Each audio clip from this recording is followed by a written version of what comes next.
Between the kids being home and hosting, everything in our house gets used up in summer. With Instacart, I can save money by stocking up on all my favorite summer brands.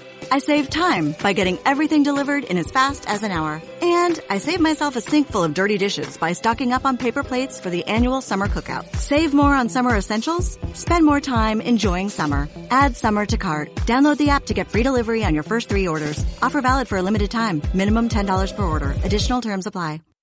Welcome to the Human Capital Innovations Podcast, your go-to source for personal, professional, and organizational growth and development. We hope you tune in often for all things people management, organizational development and change, organizational leadership, and social impact related. Maximize your personal and organizational potential with Human Capital Innovations Podcast.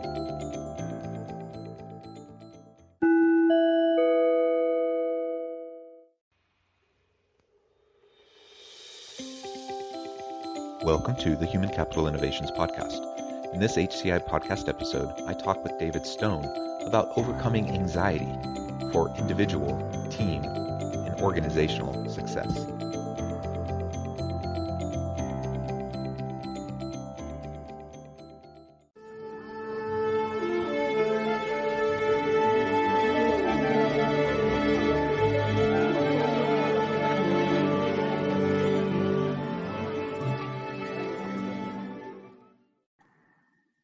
David Stone, welcome to the Human Capital Innovations Podcast. Thank you, John. I really appreciate you having me here today. Yeah, I'm excited to have a really fun discussion. It's actually strange for me, I suppose, to say a fun discussion about the topic that we're going to be discussing. But we're going to be talking about overcoming anxiety, generally talking about anxiety and the role that plays in our lives, but also from a human capital perspective, what does that mean for organizations? And how do we help overcome anxiety for individuals, team, and organizational success?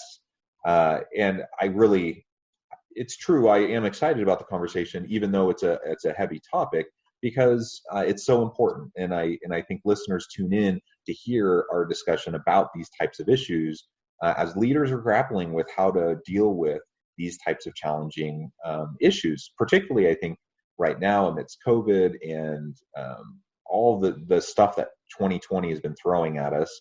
I think there's heightened levels of anxiety and stress, and there's just so much change occurring that I think this is a really important thing for leaders to be attuned to. So I'm excited to have the conversation. As we get rolling, I just wanted to share David's bio with everyone. David Stone is a transformational speaker and leader dedicated to helping people overcome the anxieties, worries, and self-doubts that keep us all from achieving our highest potential. He has been a successful architect, entrepreneur, and master marketer. He remains a wannabe painter and pianist and continues to explore the mysteries of his own inner workings. At an age when most people retire, he has reinvented himself to follow his life's passion. Fed up with fear, anxiety, and self-doubt that got in the way of the life he wanted to live, he set out to find a better way. Now he shares what he's learned through books, online courses, workshops, keynotes, and blogs. He is the author of Unsubscribe from Anxiety, Opt Out of the Myth That Worry is Required, and Take Charge of Your Own Life Now. And his next book, The Fearless Decision, How to Live in the World Without Being Afraid of It, will be out in November 2020. Again, such a pleasure and an honor to have you here, David. Welcome. And anything else you would like to share with listeners by way of personal background or context? Oh, well, thank you for reading all that. But yeah, there are a couple of interesting things that got me down this road. Now, you know, as you read in the bio, I started life as an architect a long time ago, designing buildings, and that sort of morphed into being a marketer for other architects and engineers in the construction industry. I spent 30 years doing that. And, but in the middle of it, well, no, not in the middle of it, actually, about 10 years ago, I was 55 years of age when I literally worried myself into homelessness. In August of 2009, I spent the month living in my car. And now the interesting thing is I'm still an international marketing consultant, hopping on airplanes, serving clients, and still living in my car. Now that's a story in itself. We won't get into there today, but basically, I think when you have an issue that you're not dealing with, the universe has this wonderful way of eventually smacking you upside the head with a 2x4 and says, hey, you got to deal with this. And sometimes it's a divorce, sometimes it's a heart attack. For me, it was homelessness. And so I finally said, hey, David, come on, you're smarter than this. You've got 2 university degrees. You've written a bunch of 15 books. How did this happen? And what are you going to do about it? And it's really tempting to blame, look around and say, all right, whose fault is this? Because it sure as heck isn't mine. And as I ran through all that stuff, sitting in my car trying to sleep, I kind of was forced into realizing that as I looked at every single situation and circumstance that led to that, there was one common denominator, and it was me. I was the only one present for everything that led up to this situation. So I said, well, maybe there's a message in there. So at that point, I said, I got to figure this out. And I knew I didn't need therapy, and I knew I didn't need medication. And I said, I want to figure this out. So I started reading and studying and learning everything I could about how my brain works, because I know anxiety is just in our heads. It's not some external objective reality that we're all subjected to. Because, you can take 3 different people in the same circumstance, and they're going to have 3 different, one is going to get really anxious about it, and one's going to say, get mildly upset, and the third one's going to say, hey, this is great. And so I set out to figure out what it was, and I found the solution for me. And finally, when I turned 65, and most people want to retire, I finally figured out what I want to be when I grow up. And that is, I want to help people because as you said, we got a pandemic with coronavirus right now, but we've also got an epidemic of anxiety. It's just rampant. Even before the pandemic, anxiety was out of control. So I said, I figured this out for myself. I want to share it with other people. So that's what I've been doing ever since. And that's when I wrote the book. It's about a year ago now that first book, The Unsubscribed from Anxiety, came out.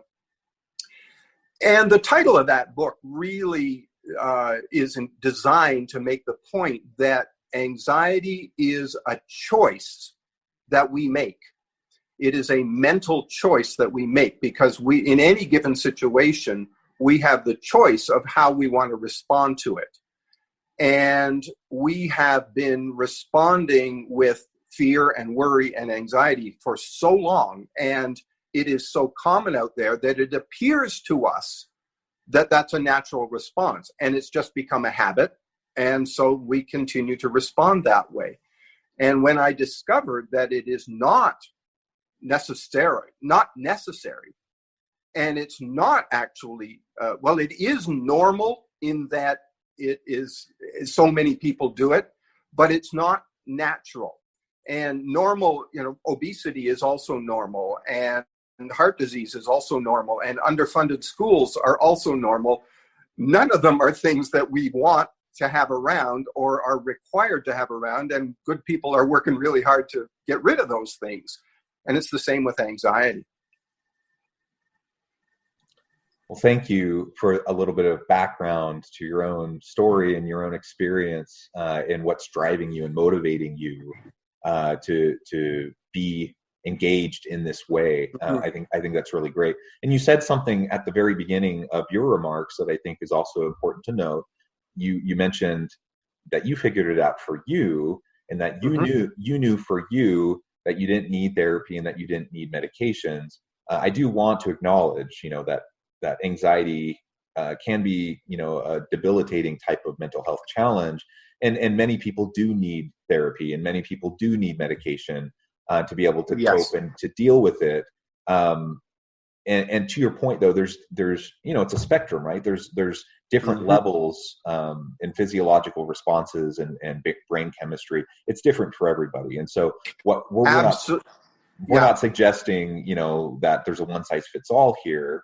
But you're also absolutely right that, one of the things that therapists do when they meet with people who are dealing with stress and anxiety issues is they'll talk to them about the mental dialogue that's going on in their head and the types of mechanisms that they have in their life to deal with the stressors that they're experiencing. And frankly, as human beings, we're really good at coming up with unhealthy ways to deal with our stress and anxiety. And we learn those over time, even from the time we're young children, and we carry those habits forward. And so, frankly, a lot of people who need therapy, I'm actually a fan of therapy. I think most people probably could benefit from it from some in one way or another. Yeah. But if you're going to therapy for anxiety, a good amount of what you're doing there is learning to self-reflect and look inward, learning how to deconstruct the mental narrative in your head, learning how to understand the mechanisms and the coping mechanisms that you're using, and whether or not they're healthy or unhealthy, and how to then embrace more healthy coping mechanisms. That's exactly right, John. And I want to reinforce what you just said, and that is, and there's the opening page of my book says, I recognize there is genuine mental illness, and there is, debilitating anxiety. And for that, I'm so grateful that there exists the medications and the therapies. But there's also a whole class of people, of which I'm one, intelligent, self-directed people who, nonetheless, we have this sort of low-grade constant anxiety. In fact, there's a term, and it's called high-functioning anxiety. You see a lot of people who, are quite normal, go through the day, but they're spending their entire day. I'm having a conversation with you thinking, what's he thinking about me right now? And, why didn't he laugh at the joke that I just told? Does he not think it's... For the ones who get it done, the most important part is the one you need now. And the best partner is the one who can deliver. That's why millions of maintenance and repair pros trust Grainger, because we have professional-grade supplies for every industry, even hard-to-find products. And we have same-day pickup and next-day delivery on most orders. But most importantly, we have an unwavering commitment to help keep you up and running. Call, click Grainger.com, or just stop by. Grainger, for the ones who get it done. And we just go crazy. So there are a lot of things that a person can do for themselves. And as you say, it's rethinking and how am I coping with these things? Am I, stuffing donuts in my face, or am I kicking the dog? Or, there's a lot of unhealthy ways to cope with it, but there are also a whole lot of really healthy ways. So, I think my biggest message is that for someone who is not suffering from genuine mental illness, anxiety does not have to be a part of your life. And we get the message so often that, hey, it's just normal. Everybody worries. Well, no, actually. And I have reached a point in my life where I genuinely do not worry anymore. And I know what it's like to worry. And I wake up every morning thinking, hey, bring it on. Yeah. Well, it's super interesting. Yeah, and I was thinking of some parallels before I get to a couple kind of silly parallels that I'll share. Sure. I've just been thinking about, some of those times in my life too. We all have, good days, bad days. We ebb and flow, right? And I remember there was a time, this was maybe 6 years ago, where I had, a professional disappointment, like a pretty substantial professional disappointment that I was dealing with, and just some other life things that were occurring. And there were several things kind of layering up and adding up. And I remember I went through a period of probably 2-3 months of pretty substantial stress, anxiety, and probably depression. I never went to see a therapist about it, and I never got medication for it, and it eventually worked itself out. But that was kind of a darker period, for me. Yeah. And so, as I think back to that, and I relate to that, and like, what were some of the warning signs of that, and I had sleep issues, and I had, I was coping with food, and things like that. These are common approaches that people take. And it's been helpful for me to reflect on that, though, and to think about, what caused it, what helped get me out of it, and trying to take healthy approaches moving forward, so I can have a healthy, sustainable approach to life each and every day. Now, some of the silly types of parallels that I was thinking of in my mind in terms of, is it normal? Mm-hmm. So not connected to anxiety or mental illness at all. But as a kid, just like most kids, I wanted to go to amusement parks. The rides are fun. You're with your friends. You're having a good time. People are screaming and yelling. Now, I've my entire life, I've always had motion sickness. More than a normal person, right? Sure. A typical person will have moments of motion sickness and they don't feel good, but they pass. Now, so I would go to amusement parks, and for years I would go, and I'd go with friends, and I'd put on a happy face, and then I'd go on a roller coaster or one of those rides, and it didn't make sense to me. Like, how is this enjoyable? But I knew everyone else was having a good time, so I knew I was supposed to be having a good time. So I just like ripped my teeth and got through it. And this may be too much information for people, but the number of times that I have like thrown up at an amusement park after being on a ride is an enormous number for me. But I kept on doing it. I kept on going back because I just thought that's what everyone did. That's what was normal. And it wasn't until I was in my 20s, a young adult, that I realized that no, in fact, that's not normal. Most people, people go on a roller coaster for the adrenaline rush and the thrill, and they might even have a little bit of nausea, but it's not overwhelming, and it doesn't stick with them for hours afterwards. It passes. And for me, that's a really great life example, John. But I want to take it and sort of amp it up a bit because it highlights something that is all too common. Now, instead of all your friends saying, "Hey, come on to the amusement park, this is fun," what about all your friends saying, you really should be a doctor because doctor, that's a really prestigious career and it pays really well. Or you should be a lawyer. Or your parents saying, "I'm an engineer, you should be an engineer too." And so you do it. And instead of an afternoon at the park that was very unpleasant, now you got a lifetime that you're saying, "Why am I not enjoying this? Everybody tells me I'm supposed to be happy." Or you got into a relationship because everybody says, "Hey, come on, you're 26, you're supposed to be getting married by now. Everybody else is." Okay, well, I guess I will. And then you try scratching your head, figuring out, why am I not happy? Everybody tells me I'm supposed to be happy, and because I'm not, I'm worried there's something wrong with me. This is the thing that happens when the anxiety comes along.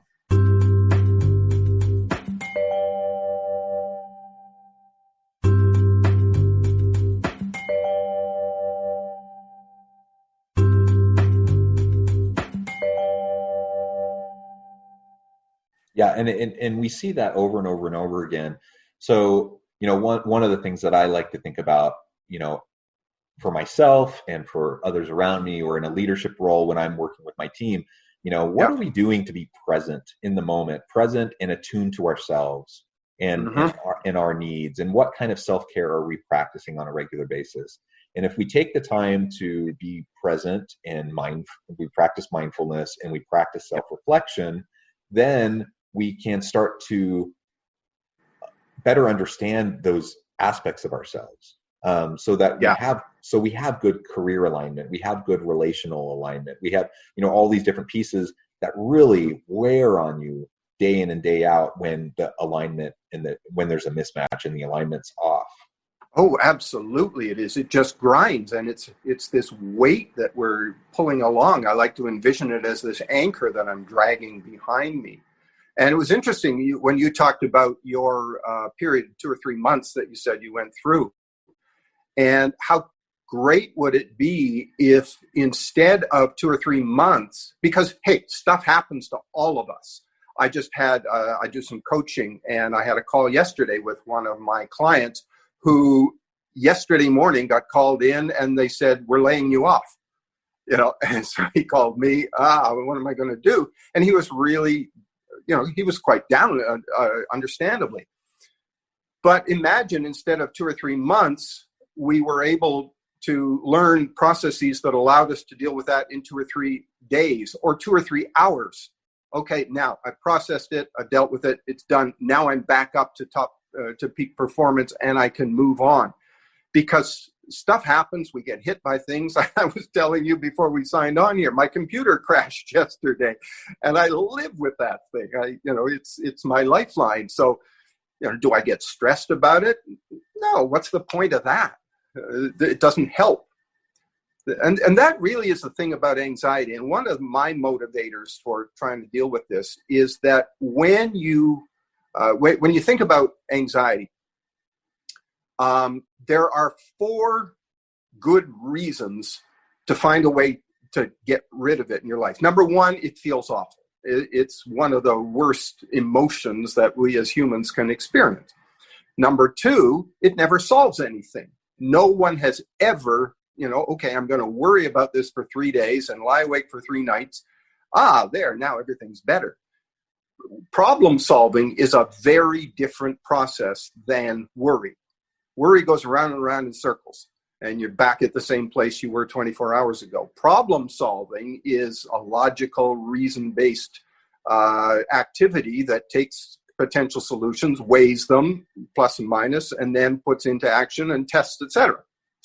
But worry never solved anything. So that's the second reason. The third reason is it literally makes you sick. I mean, the long list of things that happen to you when you have chronic anxiety is really scary. But the fourth, and I think the most damaging consequence of ongoing anxiety, is that it becomes a roadblock to us. It becomes a barrier. We immediately limit ourselves. And this is why I was talking about an anchor that we're dragging behind, because we stop ourselves before we even think about trying. I'd like to start my own business. Oh, no, I can't do that. That's really scary. What if I go broke? What if what would my friends say if this doesn't work out the way it should be? It's a whole lot safer right here in the career that I'm in. Bam, dead end. We're done. Or, I'm in this relationship. It's not working. I really should end it. Oh, but, I just can't face the conversation that would be. Or what do I say, what would I say to my friend? What would I say to the kids if they're, et cetera? And so this fear keeps us from doing the things that we need to do. And that's the same in any kind of an organization. Now, it's really interesting when you think about organizations, because there are 2 levels of fear and anxiety there. One is on the individual, where we as individuals all have our own fears. But corporations are just sort of big, complex people. And there are the collective consciousness of organizations really reflects them, and they all have their own fears. And never forget, I was asked to be the keynote speaker to a client of mine. This is probably 10 years ago now, but it was an engineering firm in the Midwest, and they were having their annual conference, and I was there to talk about marketing and how we can crank things up. And the speaker that I followed came from their liability insurance provider. And he'd spent an hour telling them just how awful everything is and 27 ways that we're all going to either end up in jail or bankrupt or dead. And I walk into the room and there's these 50 adults all whimpering and calling for their mamas. And so that is, there's a collective anxiety that organizations have that they immediately say, oh, we can't do that. Oh, no, that's not the sort of thing we do. And immediately set up roadblocks to the organization's progress. And all of us sort of buy into that groupthink. And the idea that, that's why people, celebrate people who think out of the box, or they either celebrate them or fire them, one or the other. Yeah, I was going to say, or they run them out of town with pitchforks, right? Yes. Yeah, it goes either way. But you're exactly right. I think the amount of self-limiting that we do as individuals when we are overwhelmed and overcome by anxiety, and the amount of self-limiting that teams and organizations do because they're too compliance-based. A compliance culture is an anxiety culture in my mind, because it really is. You're doing everything based on, will we get sued? Are we going to get fined? And instead of thinking strategically and forward thinking and trying to figure out like what's a solution, you're constantly thinking in terms of deficits and limitations. And so I see that all the time. I've got a phrase for that, and it's basically, are you making your decisions on a fear-based decision or a joy-based decision? And you can tell because as you ponder the decision, if you're thinking, if I do this, here are all the bad things that might happen, versus, here are all the things good things that could happen. And we have common phrases in the world. People say, well, what's the worst that could happen? That's sort of, the standard response. Why do we not ever say, what's the best that could happen? You get a knock, the doorbell rings unexpectedly.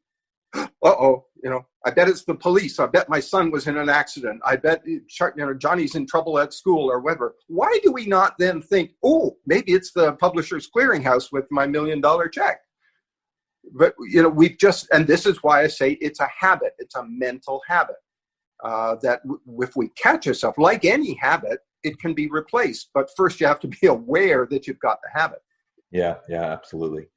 Well, in our final few minutes, I would love to hear your thoughts on if I'm an organizational leader, I have a team of people, whatever level of the organization you're talking about, you have your direct report, people who look to you as a model, as an example. What can I do as a leader to model healthy habits in terms of self-care and wellness and help my people through the anxiety that might be limiting them?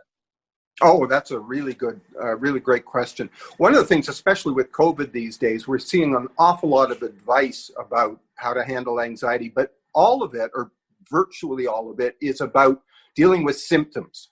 So, drink some chamomile tea, go for a long walk in the woods, get a weighted blanket, whatever it is, which in the moment is helpful, but it doesn't dig out the root problem that we've got. And so what I would suggest to leaders is the first step is to recognize that, yes, we make decisions in habitual ways, and to become aware of those habits and the fact that we have the option to make a different set of habits. And all you have to do is look around at other organizations that are culturally different and say, we do in fact have that option. So that's the first one. The second one is to look at the way we make decisions. And as you pointed out, am I making decisions based on, I have to comply with all these things, or bad stuff's going to happen? Or do I make decisions on, what might happen? Richard Branson is such a hero of mine, and his famous saying, screw it, let's do it. Yeah, we're aware that there are some bad things that can happen. Nobody just marches into it blind. But let's examine ourselves, and you talk about mindfulness. Let's have a corporate mindfulness that says, what is our habitual decision-making process? Do we make it from a position of fear, or do we make it from a position of opportunity and hope and optimism? We're not blind to risks. Great entrepreneurs are trained professional risk takers. We know what the risks are, but we take them anyway. And we mitigate them as much as possible. But if all we ever do is hide under a rock and say, no, we can't do that. So I would begin to look at, and start small. Let's not say, okay, let's bet the farm on this. But start small and say, let's try making some more adventurous decisions or joy-based decisions. It takes a little while. You've got to become aware, like any habit. So that's where I'd start, as awareness that you actually have the choice. And then as you look at each situation, say, all right, how could we approach this from a point of view of optimism and opportunity rather than avoiding any harm that might come? That's where I'd begin. Great. I really like that. And as a leader, again, I can model, and I can, through coaching and mentoring and my performance discussions with my people, I can take those opportunities, both formal and informal interactions. I can take those opportunities to help my people recognize and understand healthy approaches and mechanisms, how to reduce, if not eliminate, the negative self-talk, the negative behaviors that limit our capacity, that limit our potential to achieve and to be happy and joyful. And if I can help everyone recognize and understand, like, what's the path forward in order for me to be able to understand, recognize, and then to achieve my own best human potential, that will then lead to better performance for myself, for my team, for my organization. And it's going to be a win-win all across the board. You're going to have healthier people. You're going to have stronger teams. You're going to have greater organizational performance. At the end of the day, that's what we need within an organizational setting. Is we need success to drive, customer loyalty, and that will help maintain and keep the organization sustainable, while also, looking out for the health and well-being of our people. Absolutely, on all those points. I just want to throw in one tiny little example. One of the things that we're dealing with in this country right now is racial problems.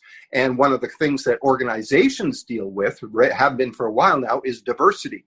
One of the reasons that we don't have the diversity that we ought to have is fear that says, okay, if I hire people that look like me, talk like me, think like me, then it's nice and safe. But if I hire people that don't look like me, don't think like me, don't talk like me, that makes me nervous. I don't know where we're going to go. And so in the process, we lose all the incredible opportunity that comes from thinking out of the box. And so, so we can see the lack of diversity as a fear-based action and decision-making. Yeah, absolutely. Well, David, it has been a real pleasure chatting with you today. Some really great insights that you shared. Before we close, I just want to give you the last word and give you a chance to share with listeners how they can get connected with you and find out more about what you're doing, find your book, etc. Oh, thank you very much. I appreciate that. I think the first place I'd send anybody is, we have a Facebook group we've just recently started. It's called the Fearless Living and Growth Society. And as the name implies, we're there to help each other say, no, I want to do things fearlessly. So instead of anxiety-based, it's fearless. We're trying to move to fearlessness. And so that would be the great place. When we talk about the processes, the book, which is available on Amazon, Unsubscribe from Anxiety, that's got a lot of detailed steps of how you can go through this, applicable to individuals as well as organizations. I'd be more than happy to talk to anybody. You can get in touch with me directly through the Facebook group, and happy to hop on a call with anybody just to chat. Great. Thank you. It's really, truly been a pleasure talking with you today. I hope listeners will reach out, get connected, find out more about what you can do for them. And as always, I hope everyone can stay healthy and safe, that you can find meaning and purpose at work each and every day, and that you all have a great week. Thank you.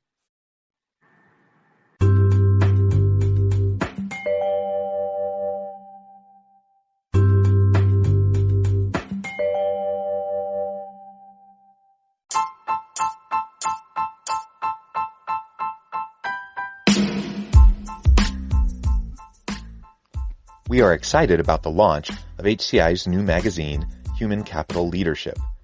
Human Capital Leadership is a free, interactive e-magazine designed to help individuals, leaders, and organizations find innovative approaches to maximize their human capital potential.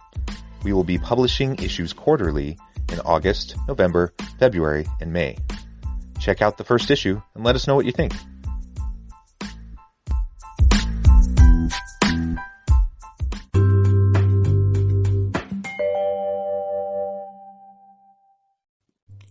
Thanks again for joining us for this episode of the Human Capital Innovations Podcast.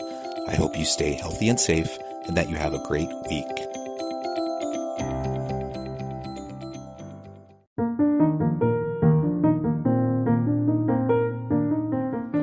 Check out our new weekly LinkedIn newsletter, Alchemizing Human Capital, exploring industry trends via original research and interviews with executives and thought leaders from across the globe.